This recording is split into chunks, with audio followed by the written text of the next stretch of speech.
여러분 반갑습니다. 반도체 오빠 최 회장입니다. 이제 또 하루가 시작되네요. 보니까 금방 갑니다. 금방 하루가 금방 가는데 하여튼 우리가 시간을 소중하게 잘 아끼면서 보내셔야 할 것 같습니다. 한번 흘러간 시간은 다시 되돌아오지는 않더라고요. 되돌아오긴 힘들어요. 시간은 계속 흐르고 있고 나는 무엇을 했는가? 다시 한번 돌아보고 있어요. 나는 무엇을 했는가? 잘하고 있는지 없는지 한번 살펴보는 것도 중요한 것 같아요. 자기 자신을 한번 반성하면서 두 번 다시 똑같은 실수를 안 하도록 해야겠죠. 투자도 마찬가지예요. 투자도 자기 스스로 복귀를 해봐야 돼. 복귀를 하면서 똑같은 실수가 없도록 우리가 노력을 해야 합니다. 신경을 좀 쓰셔야 돼요. 알겠죠? 그리고 여러분 친구들 있자, 친구. 이 친구도 두 가지 부류가 있어. 크게 보면 쭉정이 친구와 진정한 친구. 여러분 쭉정이 친구 있습니까? 쭉정이. 진정한 친구를 구분할 수 있어야 돼요. 여러분이 무언가 그 멋진 성취를 거뒀을 때 여러분 주변에 많은 사람이 좀 모여들 겁니다. 그 중에는 바람으로 막 훅 불면 날아갈 그런 쭉정이들이 있어요. 쭉정이들. 거센 비바람에도 내 곁을 지켜줄 소중한 이들도 있다는 겁니다.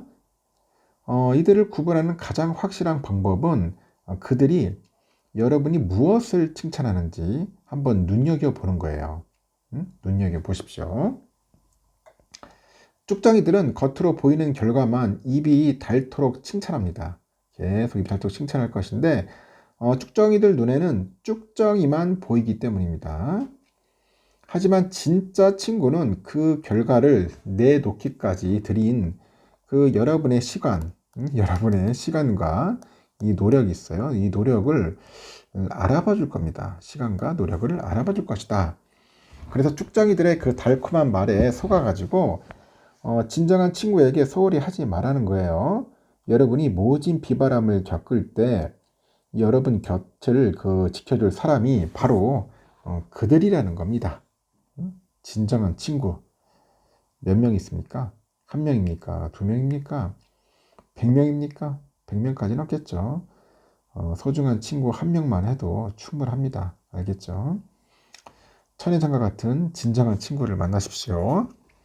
좀 내가 말해도 좀 낯간지러운데 하여튼 저와 같은 진정한 친구를 만나시라는 겁니다. 대형주가 그 증시 상승의 주도주로 급반응하고 있어요. 지금 대형주.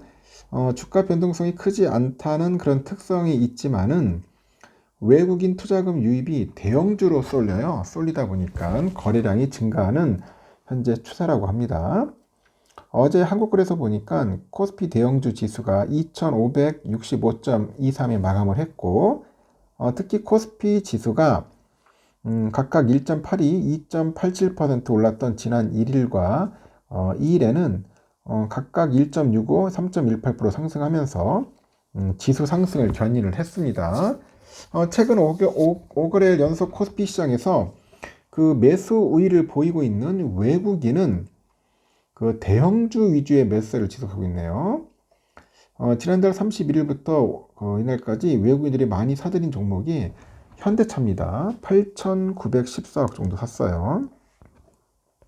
그리고 삼성전자 5,628억, 기아가 3,566억, 삼성물산 2,072억 등등등등등 됩니다. 하여튼 모두 코스피 시가총액 상위 10위 안에 포진한 종목들이라는 겁니다. 정부의 그 기업 밸류업 프로그램에 대한 기대감으로 단기 자금이 몰린 현대차랑 기아를 제외하면은 하여튼 외국인들은 삼성그룹주에 대한 강한 기대감을 좀 보여주는 것 같아요. 삼성전자하고 삼성물산 외에도 삼성바이오로직스 하여튼 무려 13거래일 연속 순 매수세를 보였다는 겁니다. 이재용 회장이 지난 5일에 그 경영권 불법 승계 사건에 대해서 1심에서 무죄를 선고받았죠. 사법 리스크 완화로 이어졌다는 분석도 있는데 재판이 마무리 단계에 들어섬에 따라서 향후 이 회장이 적극적인 경영 참여에 나설 것으로 보여요. 주주환원 정책 강화를 할 것 같고 인수합병, M&A, 그리고 신규 투자 확대 등 신속한 의사 결정이 가능해질 것이다. 그런 진단하는 거죠. 외국인이 삼성전자에 대한 선호도를 보이는 사이에 개인들은 하이닉스에 집중을 합니다. 개인들은 지난달 23일부터 단 하루를 제외하고 모든 거래일에 하이닉스 주식을 사들였습니다. 전체 순매수 규모가 4,270억 정도로 증시 전체에서 제일 많았고요. 하이닉스는 지난해 4사분기 영업이익이 3,460억, 전년 동기 대비 흑자 전환했고 기대감 모으네요. 그래서 하이닉스의 주가는 12월 선행 주가 손자산 비율 PBR 기준 1.7배입니다. 역사적인 상단에 근접하나 현 시점은 메모리 업사이클 초입에 불과하다고 합니다. 고대역폭 메모리 HBM 시장에서 압도적인 기술 우위가 지속되고 있고 확실한 수요처가 확보가 돼서 중장기 성장 가시성이 뚜렷하다고 하는 거죠. 지난해 주도주 역할을 했던 2차전지 대형주는 상대적으로 소외되는 양상입니다. 하지만 기관애들이 이제 매수세가 몰려 눈길을 끄는데 이 저평가 매력에 따른 저점 매수 움직임이 투자 심리를 이끈 것 같아요. 투자 심리를 이끌었다. 그래서 기관은 지난달 22일 이후로 LG화학이죠. 화학을 2,507억 정도 순매수했고요. 특히 연기금의 순매수 규모는 1,593억 원에 이릅니다. LG화학의 주가는 지난달 23일 장중에 38만 3,500원까지 하락을 해가지고 52주 신저가죠. 경신한 바 있고요. 포스코홀딩스 역시 기관이 지난달 25일 순매수를 재개했고 전체 497억 원에 달하는 매수 자금 가운데 연기금이 331억 정도 투입을 했다고 하네요. 분기 실적도 2차전지하고 포스코홀딩스에 대해서 참 분기 실적도 2차전지하고 전기차 시장에 대한 기대감도 바닥을 확인했다. 뭐 이익의 흐름보다는 신규 사업에 대한 내러티브와 주주 가치 제고 정책 등이 주가의 향방을 결정하는 한 해가 되지 않겠냐 그런 이야기를 하는 것 같습니다. 하지만 2차 전지들이 참 애매모호합니다. 올해. 그래서 여러분 투자하시는데 좀 신경을 써야 하지 않을까 하는 생각이 들어요. 이재용 회장이 6일날 중동하고 동남아시아 시장 점검에 들어갔다고 해요. 이달 하순에는 차세대 이동통신 6G 이동통신 그리고 차량용 반도체 고객사가 몰려있는 독일하고 스페인 등 유럽을 방문할 것으로 알려져 있습니다. 지난 5일에는 그 불법 경영권 승계 혐의에 대해서 무죄 판결을 받았고 사법 리스크를 털어낸 이후 첫 대외 행보로 그동안 꼼꼼히 챙기지 못한 글로벌 시장 점검에 나서는 거죠. 산업계에 따르면 이 회장은 이날 중동행 비행기에 몸을 실어요. 사우디아라비아, 아랍에미리트 등 아주 천문학적인 규모의 오일 머니를 투입을 해가지고 초대형 국가 프로젝트를 진행하고 있는 국가에서 새로운 사업의 기회를 찾기 위해 출장길에 오른 것으로 알려졌다고 합니다. 업계에서는 이 회장이 왕족 등 현지 유력 인사들을 만나서 6G 등 차세대 통신망과 최첨단 IT 시스템 구축하고 기기 판매 등을 협의할 것으로 예상을 해요. 이 회장은 중동 출장을 마치는 대로 말레이시아로 향하는데 이 말레이시아는 삼성 SDI가 1조 한 7천억을 투입을 해서 25년까지 전기차용 원통형 배터리 생산 공장을 짓는 등 삼성의 동남아 생산 판매 거점 국가 중 하나입니다. 삼성은 말레이시아하고 스마트폰, TV, 가전 시장에서 지난해 출하량 기준 1위를 기록을 했고 업계에서는 이 회장이 중동과 동남아 출장을 통해서 신시장 개척에 힘을 주겠다는 의미죠. 이 회장은 이달 하순에 유럽 시장 점검에 나서는 방안도 검토하는데 26일에서 29일 스페인 바르셀로나에서 열리는 MWC에 참석할 가능성도 거론되네요. 이 회장이 MWC를 찾은 것은 2013년이 마지막입니다. MWC 참석하면은 고객사 CEO를 만나서 6G 관련 협력 방안 등을 논의할 것으로 현재 알려져 있는 거죠. 잘 알려지지 않았지만은 이재용 회장이 직접 성사시킨 글로벌 비즈니스는 셀 수 없을 정도로 많습니다. 이게 최근에 만난 삼성 최고위 임원의 말이더라고요. 삼성전자가 2020년에 그 미국의 통신업체죠. 버라이즌. 이 버라이즌하고 체결한 8조 원 그 규모의 통신장비 공급부터 지난해 테슬라로부터 수주한 자율주행 칩까지 아주 굵직한 계약의 막후에는 이 회장이 단단한 글로벌 네트워크가 있어하는 이야기예요. 10년 가까이 이 회장을 올가맨 사법 리스크가 해소된 만큼 그의 글로벌 경영 행보는 한층 탄력을 받을 전망입니다. 그리고 이 회장이 그 무죄 판결을 받은 이튿날 곧바로 중동과 동남아시아 출장기에 오른 것만 봐도 그래요.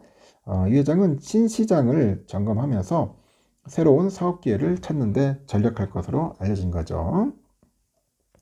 2016년 11월 국정농단 수사가 시작된 이후 이 회장은 자유롭게 출장을 갈 수 없었습니다. 범죄 혐의가 있다는 이유로 세계 최대 시장인 미국에는 상당 기간 들어가지 못했고 세계적인 저명 인사 모임인 선밸리 컨퍼런스 견문 경위를 대신 보낼 수밖에 없었죠. 이렇게 글로벌 시장을 점검해야 할 시간엔 이 회장은 재판정에 있어야 했습니다. 법원 들락날락거리는 거죠, 뭐 결국은. 21년 4월부터 이달 5일까지 2년 10개월간 법원에 출석한 횟수만 96회에 달하네요. 그러다 보니까 법정이 쉬는 기간만 골라가지고 비행기에 몸을 실은 거예요. 근데 앞으로는 달라질 것 같습니다. 지난해 무죄 판결 이후 경영활동의 족쇄가 풀렸기 때문이고 이 회장은 6일 중동과 동남아 출장을 시작으로 이달 하순에는 유럽 출장까지 소화할 것으로 알려졌어요. 출장지로 거론되는 독일은 폭스바겐, 메르스벤츠, BMW 등 이런 완성차 업체랑 자동차 부품업체 천국이죠. 여기는 차량용 반도체하고 자동차 전장 사업의 드라이브를 걸고 있는 삼성전자가 가장 눈독을 들이는 업체들입니다. 이 회장은 11년 만에 스페인 바르셀로나에서 열리는 세계 최대 이동통신 컨퍼런스죠. MWC 2024에서 6G 사업 기회를 찾는 방안도 모색하는 것으로 전해졌고 초일류 삼성을 위한 이 회장의 해외 구상이 시동을 걸었다 평가를 합니다. 이렇게 이 회장의 해외 출장은 현지 사업 점검 이상의 의미를 지녀요. 해당 국가 수반이나 유력 기업인 등 빅샷들과 끈끈한 네트워크를 구축하는 계기가 되기 때문이죠. 이렇게 쌓은 이 회장의 글로벌 네트워크는 삼성전자에 여러 차례 신사업 기회를 안겨준 겁니다.